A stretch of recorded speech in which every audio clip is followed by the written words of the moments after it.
Goeiemôre, 'n lewe van dankbaarheid deur vergifnis. Ek wat vergifnis hier ontvang het, sing dankbaar my verlossingslied.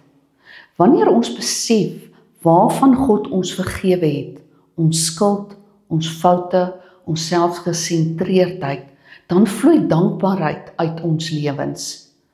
Ons wat seker is van ons vergifnis, se harte moet vol dankbaarheid wees oor hierdie wondergenade in ons lewens. Ons harte moet van liefde brand, omdat Jesus ons so lief gehad het, dat hy ons straf gedra het, en God ons so lief het, dat hy ons vergewe het. Dankbaarheid kom vanuit die verwondering van God se genade. Wanneer jy God se vergifnis aanvaar, val al die kettinge af. Jy leef vry en jy is ingestel op God se goedheid. Jy leef nie meer onder die veroordeling nie en kyk anders na die mense om jou. Jou lewe word 'n getuienis van God se goedheid. Jy is nie perfek nie en jou lewe is nie perfek nie, maar jy lewe 'n lewe van dankbaarheid en nederigheid. Jy leer om vergifnis te leef en te vergeef. Dankbaarheid word 'n realiteit wanneer ons besef dat alles wat ons het 'n geskenk van God is. Ons is in alles dankbaar. Een van die geheime van 'n gelukkige lewe is dankbaarheid. Om te kan glo is 'n geskenk van God, soos my familie, my vriende en my werk. Dankbaarheid is nie net 'n emosie nie, maar dit moet ook oorgaan tot aksie. Dankbaarheid inspireer my om my geloof uit te leef en God te dien deur my gawes tot sy koninkryk te gebruik en my vreugde uit te leef. Wanneer ons deur die Heilige Gees uit liefde en dankbaarheid God se wil doen, leef ons soos gelowiges wat vergewe is, 'n lewe van genade. 'n Geesvervulde lewe verander jou houding.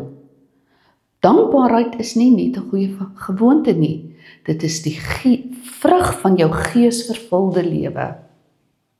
Die Heilige Gees rig ons oë na Christus. Jy ervaar God selfs in die moeilikste tye en die Gees herinner jou aan God se beloftes, sy goedheid en sy werke in jou lewe. Dankbaarheid is 'n pad na 'n dieper gemeenskap met die Gees. 'n Dankbare hart is ontvanklik en God se Gees maak ons harte sag teenoor ander en teenoor onsself. Ek beweeg weg van myself en ek kies om in God se lig te wandel en oop en eerlik vir hom te lewe.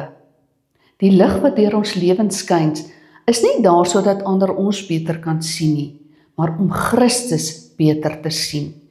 Hierdie lig is 'n bewys van God se liefde in ons wat ons lewens verander en uitstraal om diegene om ons te seën. Deur in Jesus te bly, begin ons harte oorloop van dankbaarheid. Dis nie net 'n vinnige dankie nie, maar 'n diepe en konstante bewusheid van sy teenwoordigheid. Wanneer ons in Christus bly, laat sy liefde in ons toe dat ons ander kan vergewe en dat ons nederigheid bo trots kan kies. Ons lewens word sodoende 'n getuienis van God se genade en getrouheid, 'n lig wat helder skyn en God se liefde wys. Jesus is die lig van hierdie wêreld. Here, help my om elke dag my dankbaarheid uit te leef. Vergewe my dat ek so dikwels onvergenoeg en ondankbaar is en u hand in my lewe miskyk. Leer my om u lig uit te straal. Amen.